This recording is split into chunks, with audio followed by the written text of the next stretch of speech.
Hey, what's happening, everybody? Welcome to the Art Studio. Today we're continuing in our lens reviews. The past few weeks we've been reviewing Micro Four Thirds lenses and just kind of going over some samples and ideas of what you can do with that lens and sharing some inspirations. And today I've got the Leica 8-18mm f2.8 f4 lens, and we're going to be sharing some inspirations and photographs with this, so stay tuned.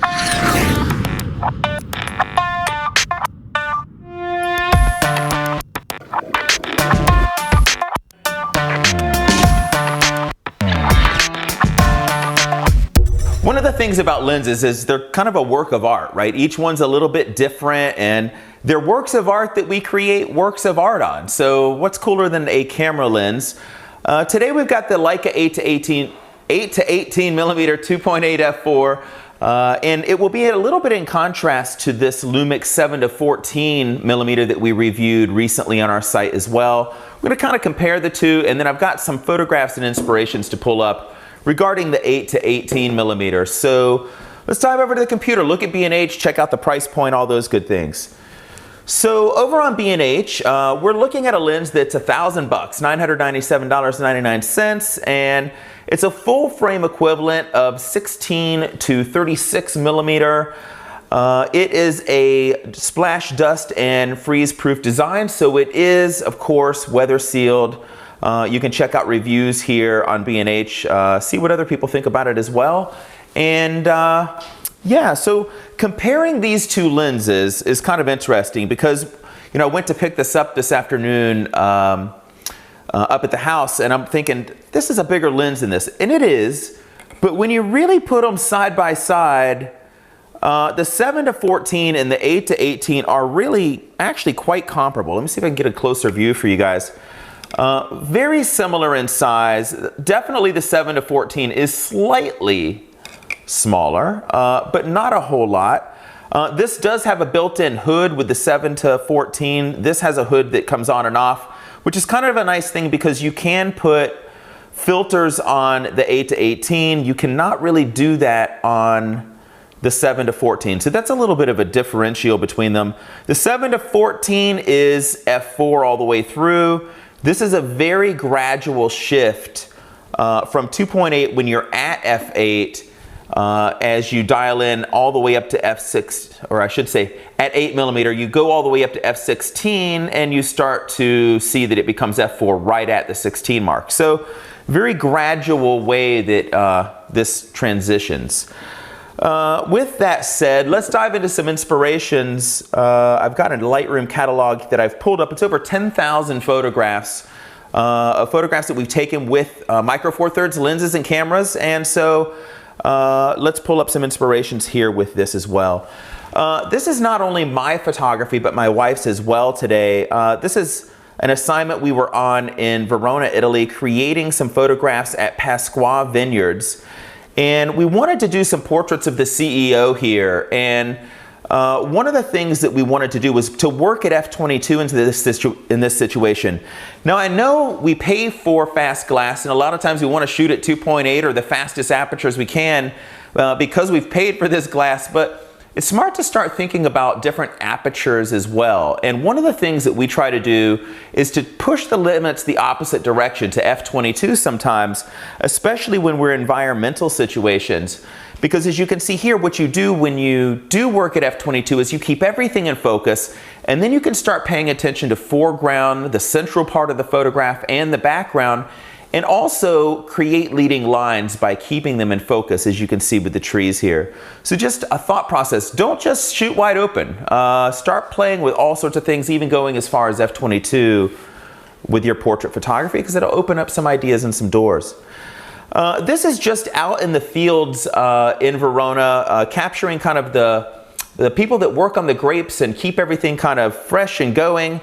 And so just some of the shots there, as you can see, kind of capturing the scene, and you can see just these vineyards went on forever and ever, and really beautiful scene. This is also a place that we were doing some portraits just to show kind of an architectural image with this lens. It was a mansion up in the Vineyard Hills, and we actually did some fashion photography inside of the mansion, which you'll see in some later reviews as we stumble upon some of those photographs from this shoot. My wife and I took a few personal days, and you can actually go behind the scenes of our vlog and check out the shoots in Verona, and then followed up by just spending a couple personal days together, adventuring throughout Venice. And as you can see here, just some street photography taken with the 8-18. I love getting out in the streets with a super wide lens like the 7-14 or the 8-18, because especially in these narrow streets in Venice, you can create just some spectacular photography. Here's a couple kind of leaving their home. You can see that with these super wide lenses, you pick up the grandeur and depth of the city. I love, my wife captured this woman kind of just peering out of her window up above.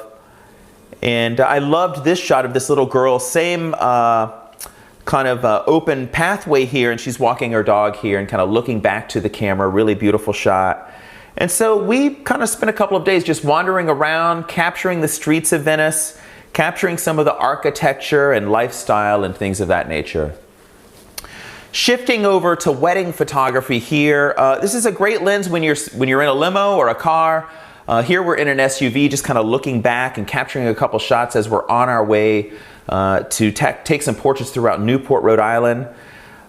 Here, the same lens on an infrared converted Lumix G7. Love this shot. Love seeing the back of the bride's dress and her father. Just kind of a detailed shot as they're going down the aisle to see the groom for the first time. Here's a portrait session that's kind of interesting. A couple of different interesting shots here in which we're at the Verrazano Bridge that connects Staten Island. And so we're in the city, and I just, normally I avoid tree trunks at all costs. But when you work with a really wide lens like the 8-18, you can embrace it. And so here's one way that we're kind of embracing what was in front of us and putting them right below the tree. Creates kind of an umbrella kind of effect. And that's one of the beautiful things about wide lenses. Another shot here, I loved these. I saw these motorcycles coming and I thought, let me keep shooting. And I did that, and the motorcycles wound up blurred and you can see them kind of looking on. Same engagement session, but a really kind of fun shot there. And then look at this, looking way up to the sky. You can pick up some of the details in the sky. We did this in a split tone kind of photograph. And I just love the detail and dynamic range of the Lumix cameras, and this is a great example of that as well. I've shown photos like this before also. The 8-18 is a great lens for this, just kind of getting low, peering into where the dress is hung up. And we took the time to kind of hang it there on the bed for our bride before she walked in to get ready, and created some beautiful photographs that way. In fact, it kind of helped the storyline along because you can see her getting up and pulling her dress down. The 8-18 is really great for moments like this. And here as well, as she's going down the stairs to see all of her girls for the first time, and just kind of a great way to frame those narrow staircases. This one at a wedding at Lion Rock Farm up in Northwest Connecticut in Goshen. What a beautiful location. And again, here, just during their portrait session, I'll roll with this lens quite often to capture kind of the scene and the couple in it. It's kind of like that close up to the couple, but wide shot, so you do get the scene and the perspective. Here's another shot, staying away from the couple, keeping them in the lower thirds. Kind of a split tone type of feel to this photograph as well. Same wedding, they have this beautiful rustic barn up at Lion Rock Farm that we do ceremonies in. And as you can see here, they're kind of lit in a blue tone of light, contrasting the light in the room. And that's because the bride and groom got up there and realized it's so dark we can't even read our vows, we can't see everything. So luckily the video artist pulled out a little lume cube and let them use it. And that kind of set the tone. And I thought, oh, what a great idea to kind of have that contrast of color and allow the bride and groom to be able to see their vows and read them. And it was a really, really beautiful ceremony. Transitioning to their reception, here's just kind of a detail shot. As you can see, as we first walked in the room, you can actually see the cooler on the bottom right there. Not the most perfected shot that we did in the evening, but it just kind of shows you this in a wide perspective and how well it shoots details. At 2.8, especially opening up at f8, or I should say 8mm, it just gives lots of light into that lens, so really beautiful. This is a wedding, a celebrity wedding we photographed for Star Jones and Ricardo Lugo. On their wedding night, we did some beautiful portraits right here on the staircase, their reception just to the right of us. And right here at the entrance, we did a lot of family portraits and beautiful portraits of the couple. This is on Royal Caribbean Anthem of the Seas. We spent 7 days on a cruise ship capturing their story. It was such a fun week filled with so many amazing people and just a joy to be able to capture this romance of their day. We did a couple of portrait sessions on the cruise ship as well, and this is kind of cool. We're in what's called North Star, which is this giant boom that raises everybody up way above the boat, and you can see we're just doing some portraits while we're at port, in Port Canaveral, of the couples. We had a little bit of time to kill, giving us the opportunity to do just that. We use this lens commercially also. This is a photo shoot. You can actually see a little of this behind the scenes in our vlog also, as well as the star wedding. And just kind of wide architectural shots. And this is a great go-to lens if you're doing any kind of interior design work. And on the Lumix G9, this is actually an 80 megapixel RAW file. Well, now it's a JPEG because we processed it, but it was an 80 megapixel RAW file, because the beauty of the G9 with architecture is you have the ability to take, I believe it's 8 photographs at once. It stitches them together into these extremely high resolution files. So beautiful way to utilize this lens architecturally. This is a wedding that we photographed in Norwalk, Connecticut at a beautiful location called Lakota Oaks. And we decided to pull the bride's dress out before they took it in, and we hung it here on the tree. Just kind of a scenic, and it's, in the lower third. So a fun way to kind of use a wide angle lens in that way. This is just a fun sequence that as I went through, I'm like, I gotta share this, because a lot of times, brides will step into their dresses. We love it when they pull it over top, because it just creates really fun photographs. As you can see here, her arms start to appear, she starts to appear. Here we go, and all the way up, lots of laughter. It creates a joyous moment. There's always a lot of laughter when we get brides to do this. So food for thought. And the 8-18 is just the perfect lens to, hold this camera over your head, just flip out the tilt out screen. Now you're able to really get it above and capture some really cool angles. Here's the 8-18, she was just kind of fixing her veil, quick shot, candid, completely photojournalistic. But that's what's fun about this. You can hold it up, get it up where you need it with ease and grace because of that beautiful screen. One of my favorite photographs I took all year.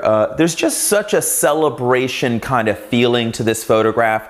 I love that it's wide and we're picking up the sun kind of filtering through the tree here, and it glitters onto the ground, really beautiful.